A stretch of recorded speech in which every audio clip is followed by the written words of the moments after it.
Where the mind is without fear and the head is held high, where knowledge is free, where the world has not been broken up into fragments by narrow domestic walls, where words come out from the depth of truth, where tireless striving stretches its arms towards perfection, where the clear stream of reason has not lost its way through the dreary desert sand of dead habit, where the mind is led forward by thee into ever-widening thought and action. Into that heaven of freedom, my Father, let my country awake.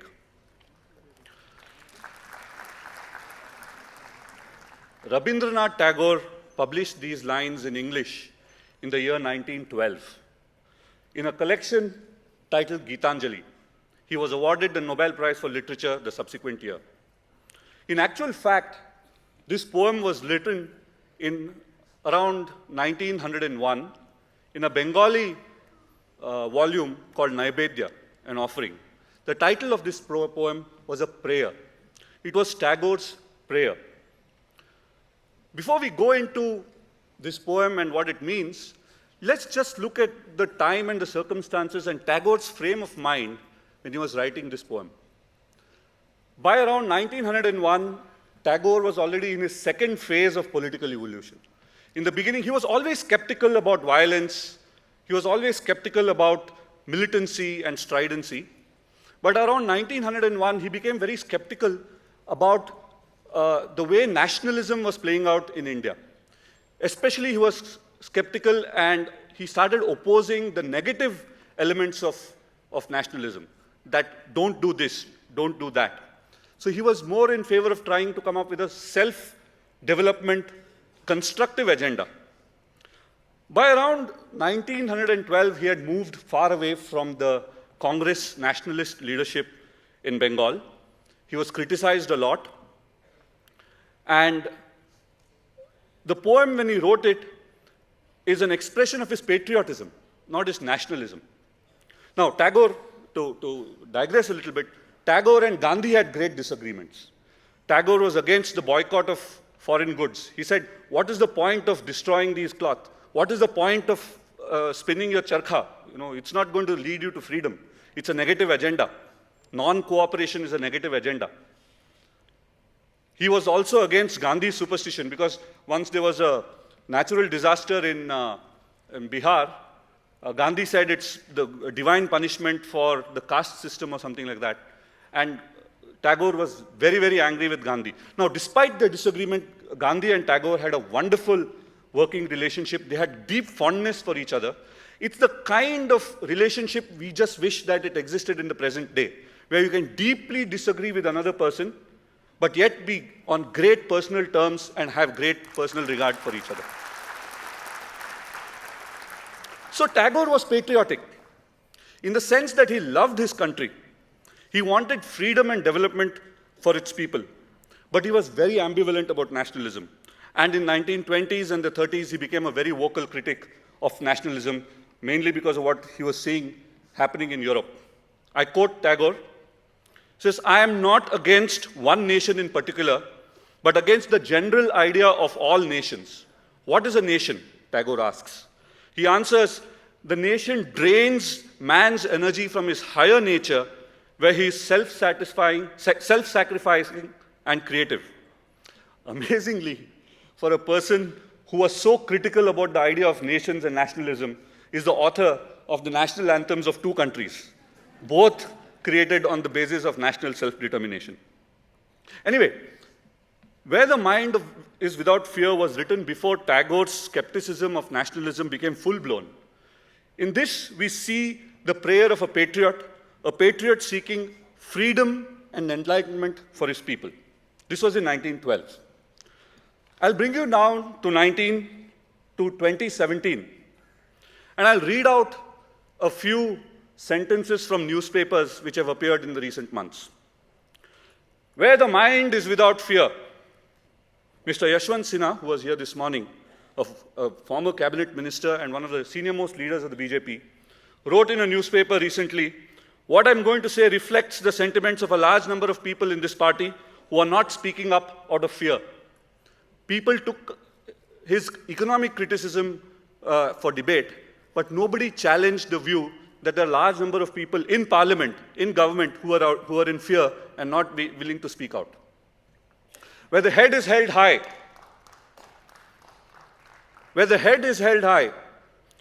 every day for over a month now, Munni Devi, a patient at the Rajendra Institute of Medical Sciences, has been following the same routine. She washes the floor with water from an old mineral water bottle, wipes off the excess water with her hands, and then waits for the man with the hospital food trolley to serve her some rice, pulses, and vegetables on the floor.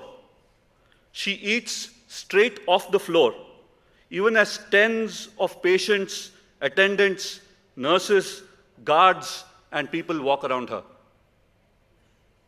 Where knowledge is free, only 48% of students in class 5 can read a class 2 level textbook. Where the world has not been broken up into fragments by narrow domestic walls. A report from a newspaper.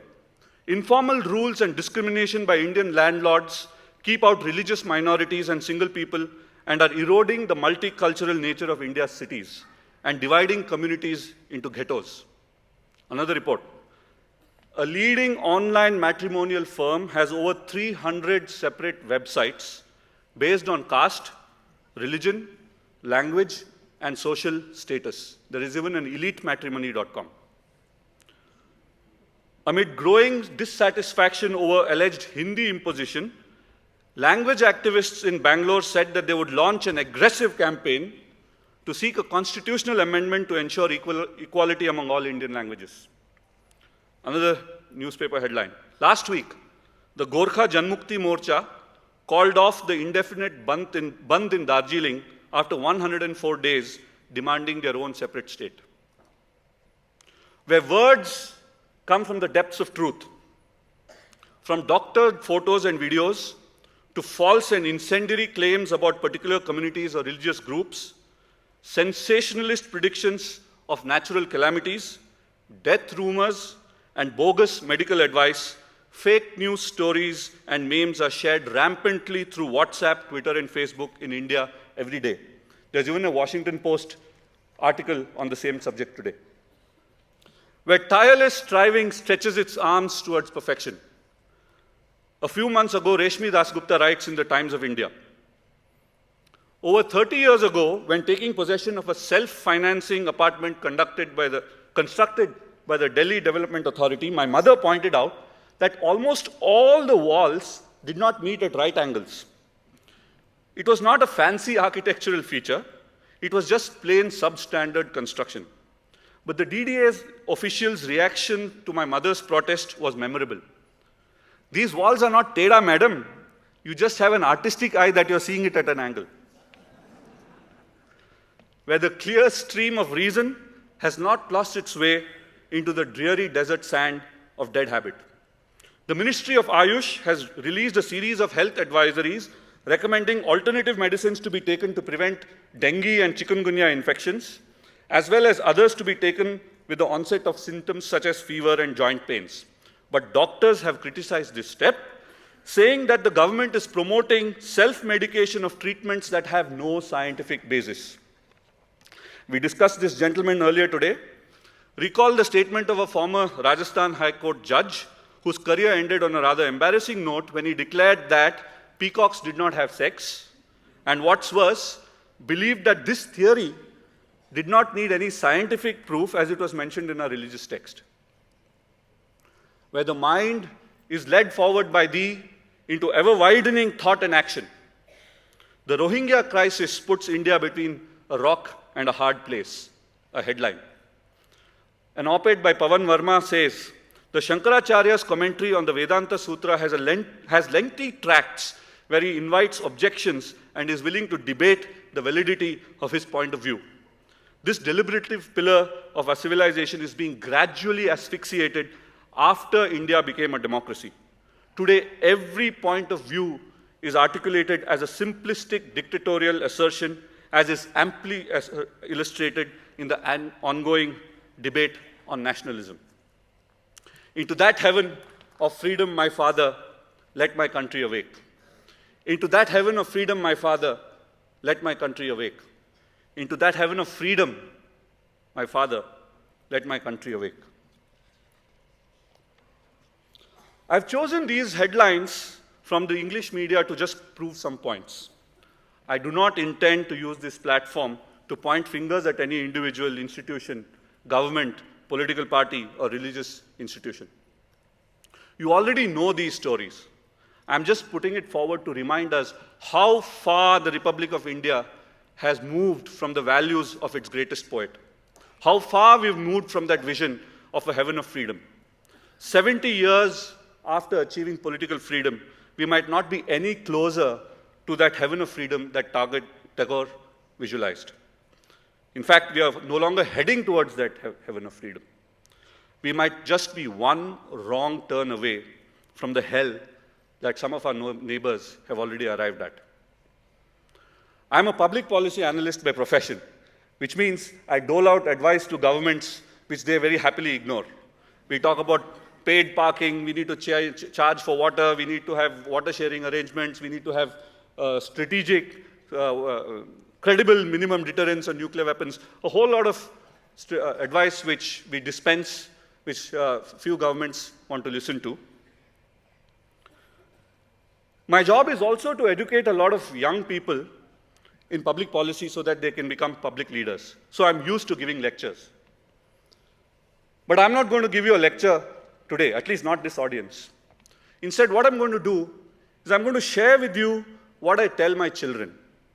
I'm a father of 3 young children. My wife is in charge of their schooling.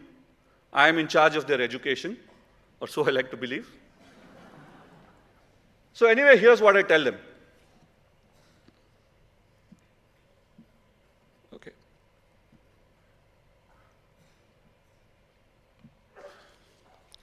Where the mind is without fear. Fear from what?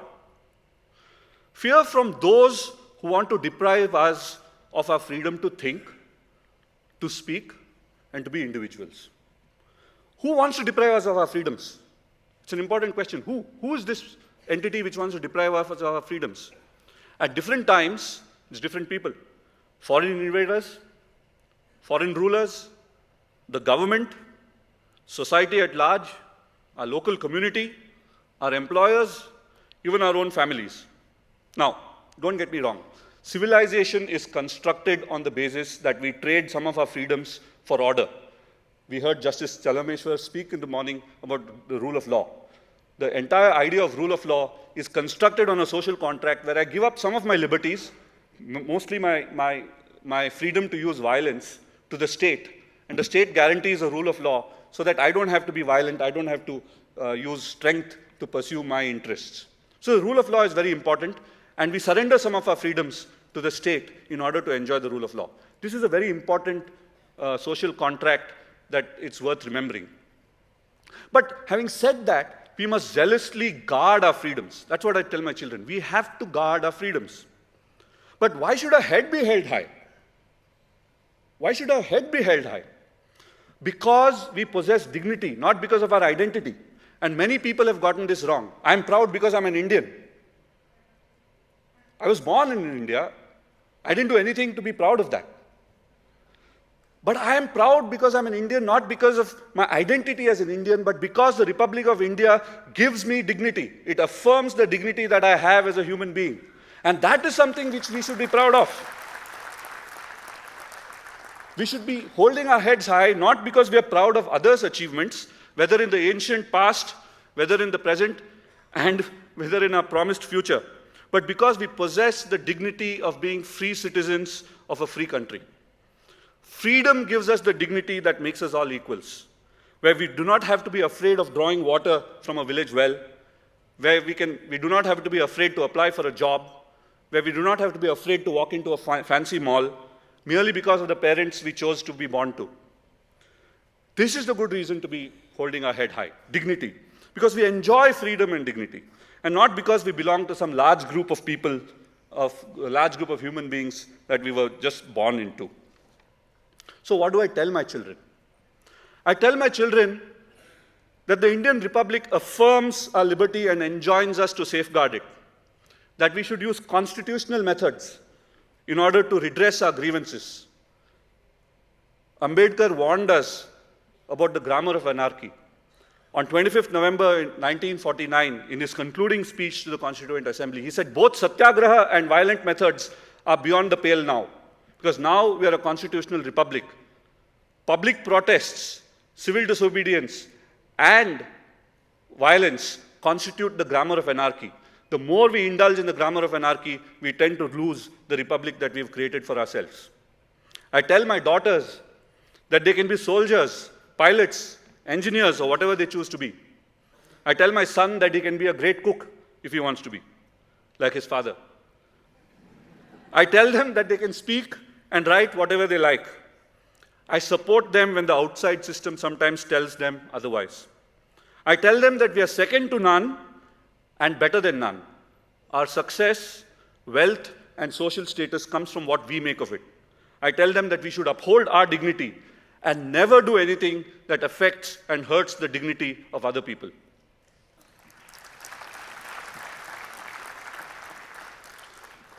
Where knowledge is free. Here Tagore, when he says knowledge is free, free means unconstrained. He doesn't mean free of cost, as some of us have gotten to think. When knowledge is free, education is free, I can get free education. Where knowledge is unconstrained, where East and West, Western knowledge, Eastern knowledge, Chinese knowledge, Arabic knowledge is just meaningless because knowledge is unconstrained, knowledge is free. We can draw from the springs of knowledge regardless of where the knowledge comes from. Where there are no restrictions on the spread of knowledge. It is very unlikely that he meant that all education should be free. Or worse, that all education should be not for profit, as we've come to believe now. The spread of education in India today, according to me, is now severely constrained by one big factor. The biggest constraint to the spread of education in India comes from something which we call the entrance examination. Entrance exams are not education, and the people who run entrance exam coaching classes are certainly not running those businesses not for profit. When I went to school, we used to pay less attention to history, civics, geography, the languages, and we were told to focus on science and maths because that was the way for a middle-class kid to earn a living for himself and make him independent. Now people don't even pay attention to any of those board exams and all prepare for JEE and UPSC and CAT and GRE and TOEFL and various number of entrance examinations. What do I tell my children? I tell my children that we should not be limited by examinations, especially not by entrance exams. My wife agrees, but insists that they get good grades in every exam that they take. Where the world has not been broken up into fragments by narrow domestic walls. Tagore here is making a plea against parochialism, against narrow-mindedness. He's not making an argument against political boundaries per se. It is okay to have our own state. Small states are good. But the argument he's making is against converting political boundaries into mental boundaries and vice versa. Political boundaries are helpful for administrative purposes, but they divide humanity, and they divide Indians if we see them and we allow them to become mental boundaries. We become smaller individuals. We become smaller communities, and we become a smaller civilization. So children, I say, have you listened to the song Hotel California? We are all prisoners here of our own device. Do not be imprisoned by the narratives that society has created for us. The identity, that narrow-mindedness which the society has created a narrative around is imposed on you. Do not be imprisoned by it, and do not be imprisoned especially in a narrative that you have created for yourself. Where words come out from the depth of truth, where speech wells from the heart. Obviously, I tell my children that they must be honest, they must be truthful, I'm honest with them. I expect them to be honest with me. I'm okay if they don't get good grades as long as they are honest and they're taking their exams honestly. But I also teach them to discern the truth. Varun Grover was making light of very serious movements of fake news, fake narratives, which are rampant through our society. I teach them how to discern the truth. I teach them to find out when someone is lying to them. I teach them how to spot fake information. I teach them how to search for facts on the internet. And like most people here, I teach them not to forward WhatsApps for messages mindlessly. I think for those of us here who have kids, and who are able to influence young people, this is the most important duty. To ensure that people don't believe what they see just because it arrives as a WhatsApp message from a group of people or from a person whom they trust. The ability to use their mind to discern the truth is the single biggest gift that we can give to our young children.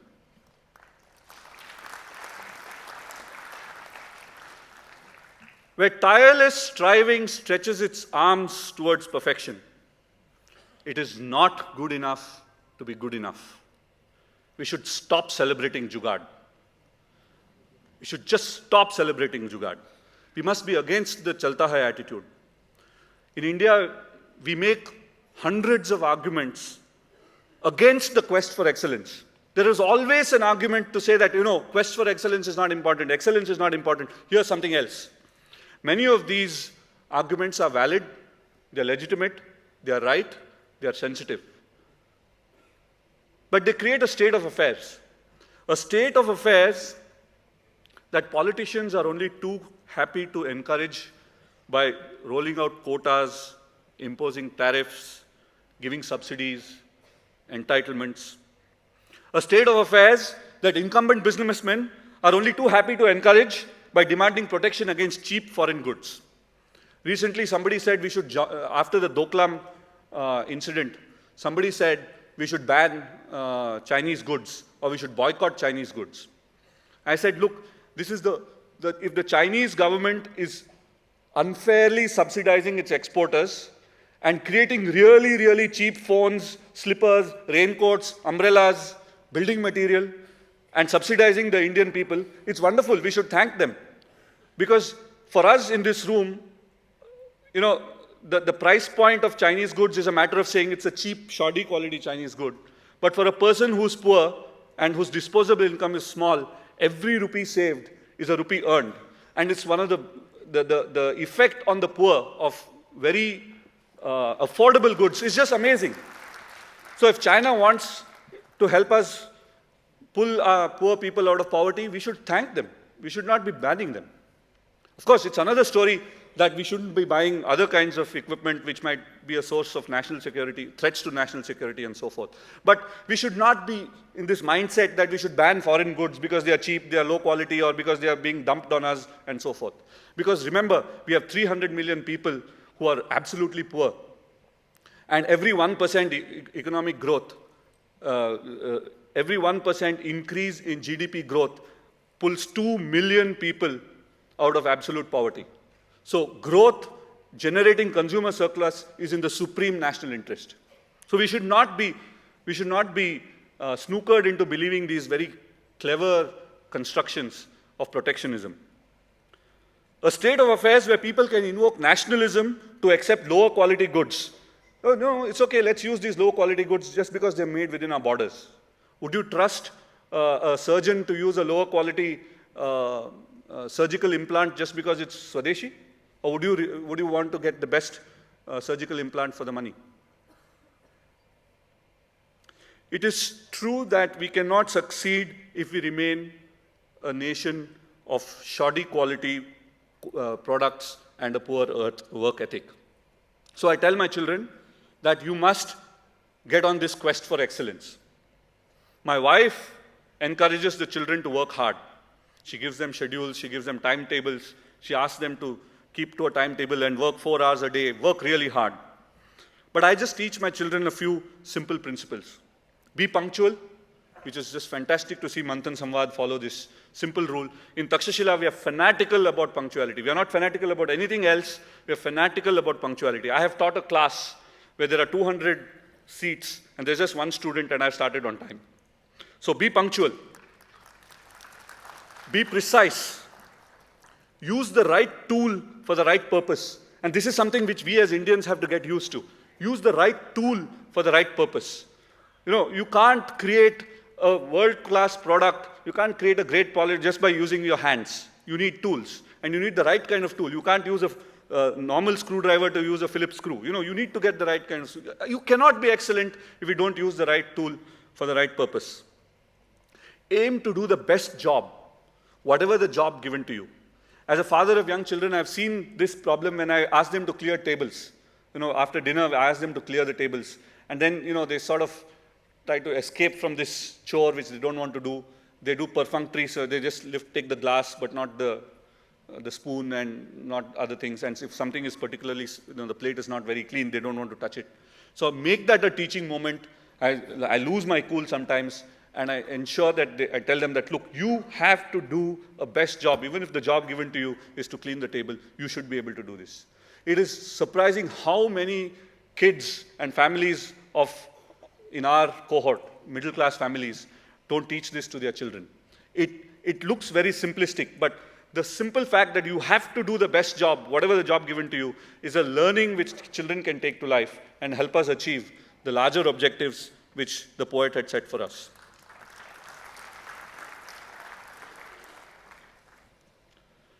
Where the clear stream of reason has not lost its way into the dreary desert sand of dead habit. On 26 January 1950, the Enlightenment was injected into the veins of Indian society in the form of a written statute. We are still dealing with the shock of that moment. Let me explain. Liberty, equality, fraternity, social justice, and a lot of other terms which you find in the preamble of the Constitution. Did these principles exist in any legitimate form in the country that we call the Republic of India today, before that date, before 1950? You can go back and create revisionist history to say that, yeah, you know, we had this in our glorious past. But no, we did not have liberty, we did not have equality, we did not have fraternity. We were a country of diverse communities which had learned to live with each other in a very complex form of pluralism, a pluralism that is our strength. But we certainly did not have liberty, equality, and fraternity. Why? Because these values are products of the European Enlightenment. Europe shed a lot of blood, a lot of treasure to arrive at these principles which we first saw in the French Revolution, and they traveled to the United States and then the rest of the world, where liberty, equality, fraternity, the idea of an individual being the center of society, the idea of the relationship between the state and the individual, are all very new European ideas, which very new in relative terms, which are about 400 years old. Europe and the West went through a process, an organic process by which these ideas permeated all forms of their society, and they are where they are today. In India, it's different. On 26 January 1950, we airdropped the Constitution on an unsuspecting body politic and said, here, tomorrow everybody is equal. They said, look, for 2,000 years we've not been equal.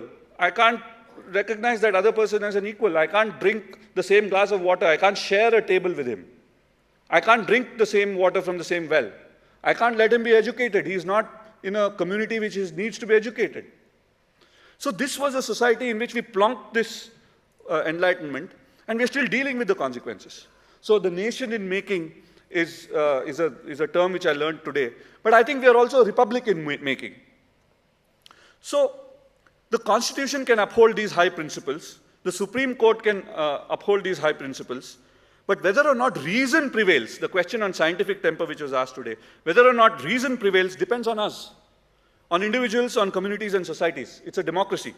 If people want to be constrained by tradition, culture and superstition, there's little that the state can do. And indeed, it should do little. The job of upholding reason and rational thinking is that of the individual. In fact, other than reason, there's no other way we can hold India together. We have so much diversity that traditions will clash. Cultures will be in conflict. Even superstitions will contradict each other. Only reason provides us a common language and idiom to conduct our affairs together as a nation. So the starting point for this is to teach our children how to question. Varun spoke about this in his own style before me. The starting point is to teach children how to question. From the time my children went to kindergarten, I have taught them to question us parents. I have taught them to question their teachers, to question the moral of the story, and of course question why things are the way they are. We cannot accept, I tell them almost every other month, we cannot accept the dictum that you must listen to him because he's your grandfather, because grandfathers can be wrong. We cannot accept the advice that you must listen to him because he's a religious leader, because religious leaders can be wrong. Because it's our culture, because culture changes with the times. Whatever our religious belief, we must never tell our children, don't do this or God will punish you. Because saying that imprisons the child's mind before it has developed the capacity to think. This is very difficult. This is very difficult because we live in a society.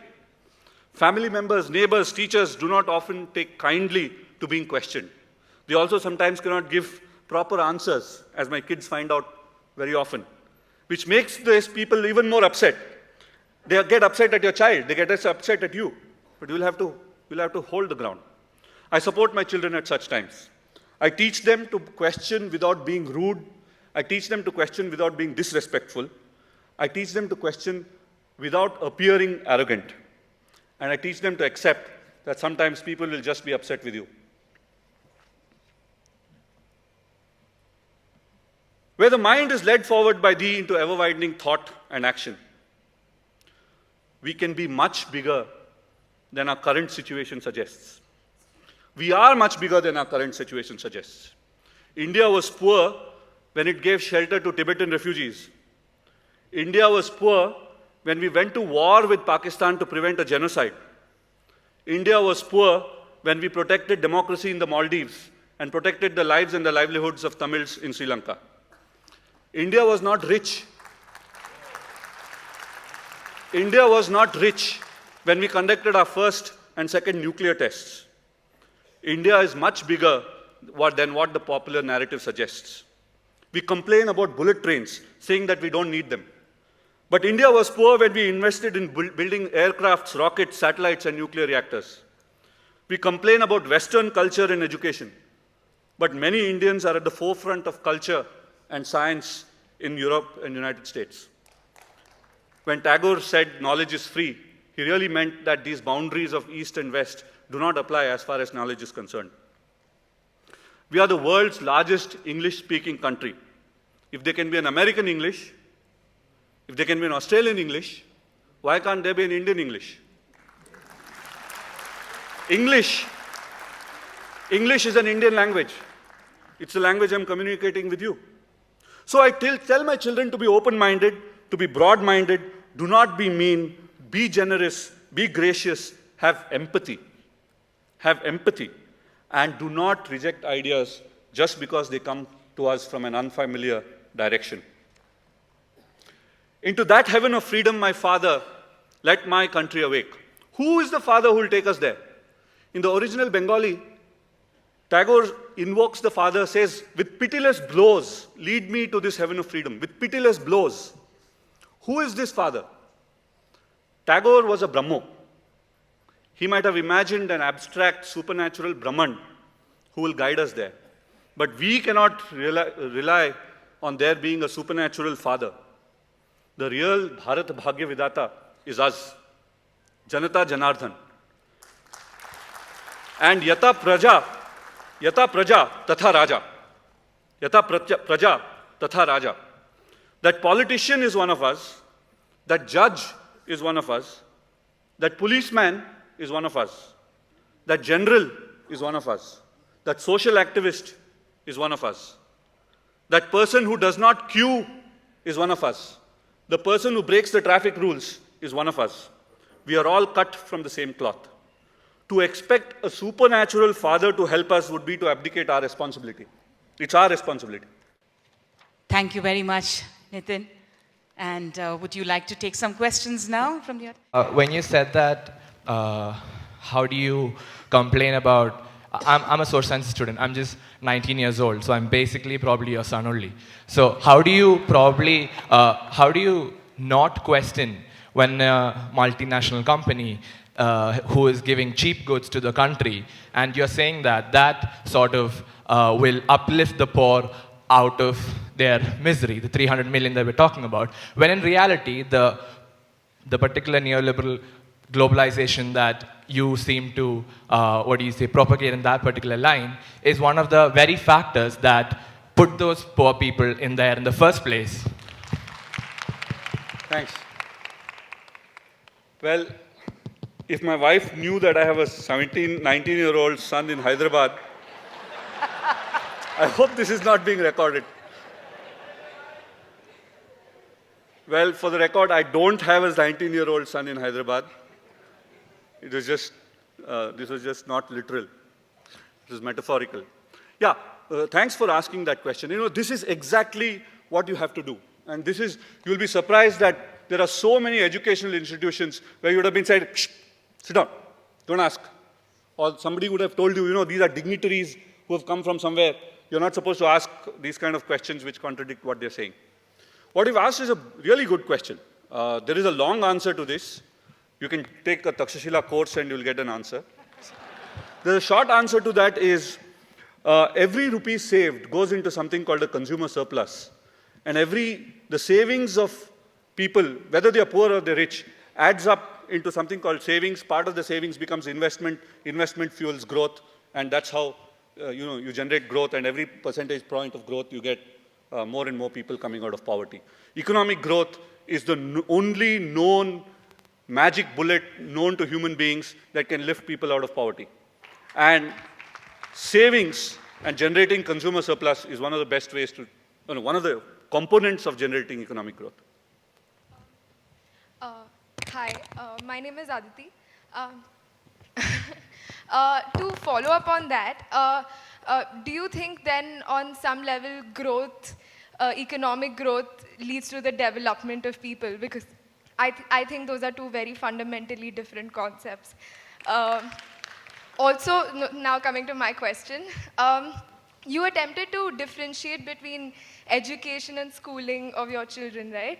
And you spoke a lot about what you teach your children. So if I'm quoting the right person, I think it was Oscar Wilde who said that anything worth learning can't be taught.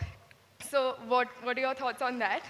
Also, the second question I have, also, don't you think it's kind of paradoxical that you're teaching your children on some level dictating to them that to question dictums, even if you encourage to question them? Don't you think that's a slightly paradoxical idea?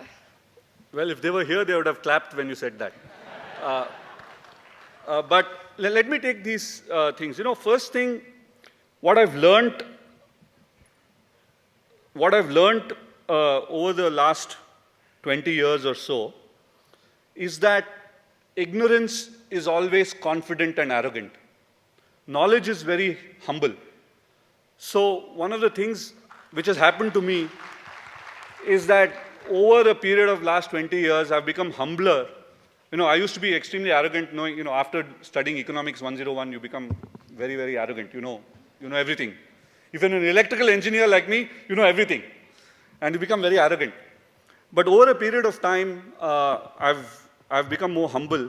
And that's what knowledge has done. It's become, made me more humble. And to lack certitude. So for example, when you said that growth and development are fundamentally different, I'm willing to accept what you said as a proposition. I can't be certain that you're wrong or you're not wrong. But what I would just say is that these are something which are complex and we have to understand them a lot more. They might be different, they might be the same. One could contribute to the other. The second question which you asked me was about schooling and education. Well, again, as I said, I studied electrical engineering and I spent 4 years in engineering school keeping my education intact. Because the engineering school was almost like a conspiracy to make me uneducated. You know, I just read 1.5 books in my 4 years of engineering. The first book I read was My Experiments with Truth, Gandhi Jayanti, so I read it. I really love Gandhiji. Why I admire him has changed over time, but I admire him as a great person. The second book, which I started when I went to engineering school, was Vikram Seth's A Suitable Boy. You know, I started it in the first year, and I was almost towards the end in my fourth year of engineering. So what I'm saying is that many of the educational system as was available to me when I was going to university was largely geared towards professionalizing, teaching you skills, and making you an employable person who can earn a salary and support a family. Things have changed in India in the last 20 years or so. But what we should be careful of is not to, even if we have to do a professional course, I mean, some of us, we are helpless, we have to be engineers, right? So even when you're helpless and you're doing engineering, I think you should make that attempt to learn a lot more than what is out in your curriculum. And that's what I tell my children. You know, you must be studying for your exam, but you know, you still have to read outside what is there in your curriculum. That is what is education. Thank you so much for the talk. I'm a big believer in parenting lessons carrying on for so many other roles that we play. So whatever you said made a lot of sense to me. Tagore won the Nobel Prize and for Gitanjali. But I discovered this poem by myself when I was in the 11th. So there was a lot of, it made a lot of sense to me. The only thing that I would like to add to your talk is that the problem, our education system can be enhanced by also including sportsmanship. So when you get onto the sports field, when you play a game, you get off it, the audience should not be able to make out whether you were the winner or the loser. You should put 100% into it. So I would like to add that sportsmanship, like sports and also taking care of pets, maybe all this Gauraksha wouldn't really happen if you genuinely took care of pets. Like, this is for kids. So whatever you said made a lot of sense. Thank you so much. It was great. Most important one being that the concepts of liberty, fraternity, and equality were para-dropped in India by a constitution in 1950.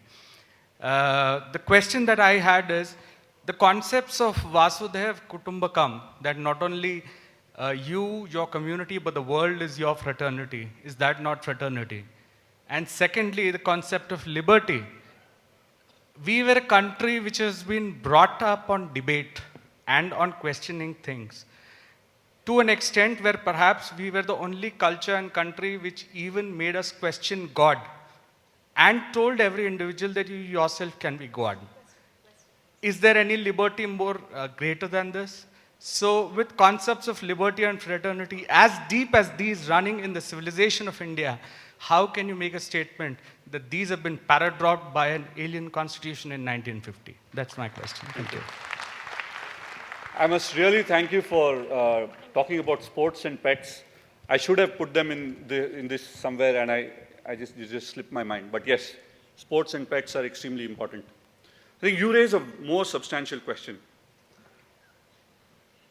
Yes, there is Vasudhaiva Kutumbakam, but the lived reality even in 1950, even now, as the Times of India matrimonial sections will tell you, is that equality does not exist. See, that's the great thing about our culture.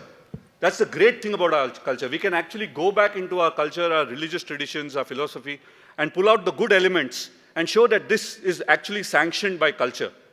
And that's what we have got to do. We don't do that enough. We can use those things to generate legitimacy for some of the ideas like liberty, and these are modern ideas. Questioning God, having intellectual freedom is very different from liberty to say and do exactly what you please. Even today, we don't have that in complete form in our country. But we can use elements of our tradition, about the richness of our philosophy, to justify and draw legitimacy for some of these values. Just because these values came from Europe doesn't mean they are not great values for us to live by. I mean, I use an iPhone, It's a great phone. I can't say I don't want to use an iPhone just because it's designed in California, So values are like that. It's like an iPhone. You use it because it's nice. Thanks.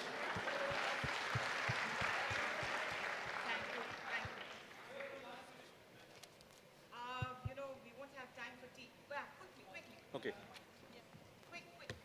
Hello. Sir, you brought the debate about education being free and not being free. Just relate to that. And there was a case called DU photocopy case. What happened? The students were supposed to be reading about 30 books from the reference, and they were not able to buy that books. Limited books were available in the library. So what they did is they copied all this material and made one book. And this were foreign publishers. What happened is the student wanted to take those books. So there was a guy, Xerox guy or the photocopier guy in the university. What he did was, he gave it to the students, and the foreign universities sued them. And the High Court and Supreme Court, I respectfully disagree with them, said that education should be given for free. My question is, should or do publishers always go on altruistic expeditions? Thank you so much. Complex question. There are many faceted things. Knowledge is free does not mean education should be free, because to produce education, some resources are used. To make textbooks, resources are used. To write textbooks, resources are used. So you can't, if you make it free, then there won't be incentive for anyone to produce education. But making it affordable to students, that's a very different question. I think there is a great case to make textbooks and learning materials affordable to the people, and that's a matter of public policy. Thank you very much, Nitin.